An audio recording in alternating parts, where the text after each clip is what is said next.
India के supreme court ने कश्मीर में आर्टिकल 370 के हवाले से जो फैसला सुनाया है उसी को लेकर ओआईसी ने एक ट्वीट किया है जिसमें उन्होंने ये बोला है कि कश्मीर एक इंटरनेशनल डिस्प्यूटेड एरिया है, इसलिए इंडिया का सुप्रीम कोर्ट इस तरीके से कोई भी डिसीजन नहीं ले सकता।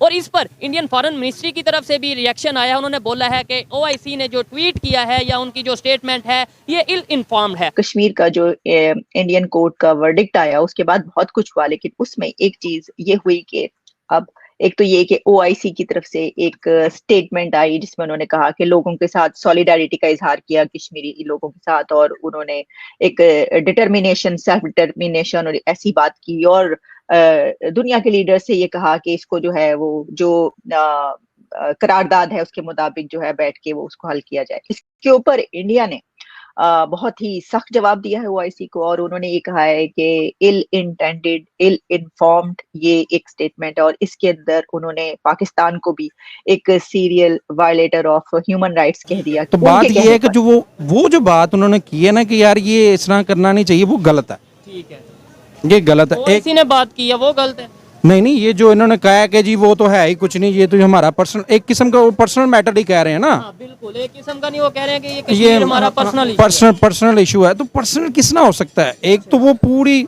आप देखें कितने 47 में बना, उसके बाद से ये सिस्टम चल रहा है, तो ये किसना उनका मुल्क हो सकता है? मैं कि वो इनका खित्ता किसना हो सकता है? हो गया 47 में पाकिस्तान बना, ठीक हो गया। पाकिस्तान कैसे ये क्लेम कर सकता है कि ये हमारा कश्मीर तो पाकिस्तान से पहले का था? सर देखें, पाकिस्तान से पहले का था ना। जब ये बात हुई थी ना तब ही उन्होंने कहा था कि ये हम बैठ के इस मामले को, तब भी ये डिबेट चल रही थी, सॉल्व कर रहे थे, पर उसके वजह से काफी इनके अंदर भी वो सिस्टम हुआ, तो इन्होंने जंगें भी की और आपस में जो भी सिस्टम हुआ, तो वो एक सबको पता है, वो हिस्ट्री सबको पता है। अच्छा, इंडिया की अगर फॉरेन पॉलिसी की बात करें, वो बड़ी स्ट्रेट फॉरवर्ड अपनी बात रखते हैं, जो भी रखते हैं मेरे ख्याल से। मतलब जैसे अगर हम बात करें गजा के मामले में, उन्होंने कहा कि भाई इमीडिएटली सीज फायर होना चाहिए, तब तो उन्होंने मुसलमानों का साथ दिया ना, इस्लामिक कंट्रीज का साथ दिया। यही तो, ये एक वो इंडियन एक जो पॉलिसी पे चल रहा है ना, ये वो छुप के जो वार कर रहा है ना, ये बड़े अरसे से कर रहा है। ठीक हो गया। ठीक है, बलोचिस्तान में क्या किया है इन्होंने, कितने लोग मारे हैं।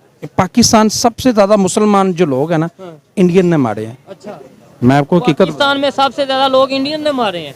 पाकिस्तान की मुस्लिम बात कर रहा हूँ। ये सही तरह से शो अप नहीं होता।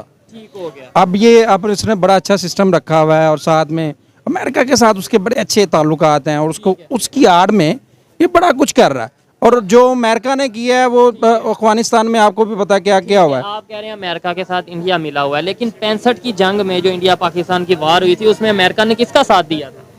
सर साथ देखें, वो उसने ना, मैं आपको बताता हूँ, ये बात का उसमें जवाब मिल जाएगा। जब पाकिस्तान बना था ना, और एक पिछले दिनों वो साफ़ी थे, उन्होंने अमेरिका के साफ़ी थे, या वो स्टेट के कह लें, उन्होंने वो किताब एक लिखी है, उसमें वो लिखा हुआ है कि ये जब बना था ना, हमने तब भी सोच लिया था कि पाकिस्तान को एक बराबर टून में रखना है, कभी ऊपर नहीं आने देना, मैं कि आज़ाद हो के भी इसको आज़ाद नहीं होने देना। ठीक है, यानी हम आज आज़ाद नहीं सर। भारत की तरफ से एक बड़ा ऐलान कर दिया गया था 370 के हवाले से, और सुप्रीम कोर्ट ने स्टैंप कर दिया और अप्रूव कर दिया कि नरेंद्र मोदी साहब ने जो कश्मीर के लोगों से हकूक वापस लिए थे सेंटर में, वो हकूक लेना ठीक था।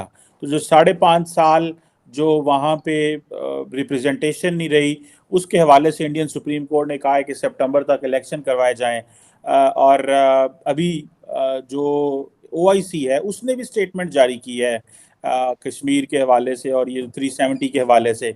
आप कैसे देखती हैं एक तो ओआईसी का प्रेशर, इंडिया ने गो कि उसको रिजेक्ट कर दिया और कहा कि हम नहीं मानते, और पाकिस्तान के जारी बात है जो उनका मौक़िफ़ है, लेकिन at the end of the day मुसलमान दुनिया की तरफ से बयान आना, इंडिया इसको कैसे लेगा? 1 पॉइंट, एंड सेकंड, ये जो सुप्रीम कोर्ट ने वैलिडेट कर दिया है नरेंद्र मोदी साहब की वो जो एक पॉलिटिकल मूव थी ऑन कश्मीर, कई लोग उसको कह रहे हैं कि नरेंद्र मोदी साहब को आइंदा इलेक्शन जीतने में भी सुप्रीम कोर्ट मदद करेगी। How do you see this perspective? आप इसको कैसे?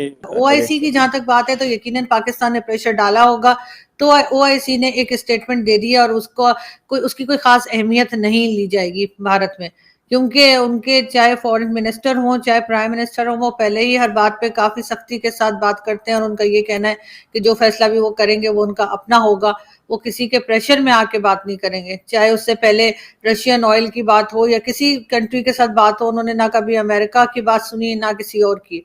और अब तो सबसे ज्यादा जाहिर है पैसे से फर्क पड़ता है, पैसा भी है उनके पास, तो मुझे नहीं लगता कि ओआईसी के किसी तरह के स्टेटमेंट से भारत की गवर्नमेंट को कोई फर्क पड़ने वाला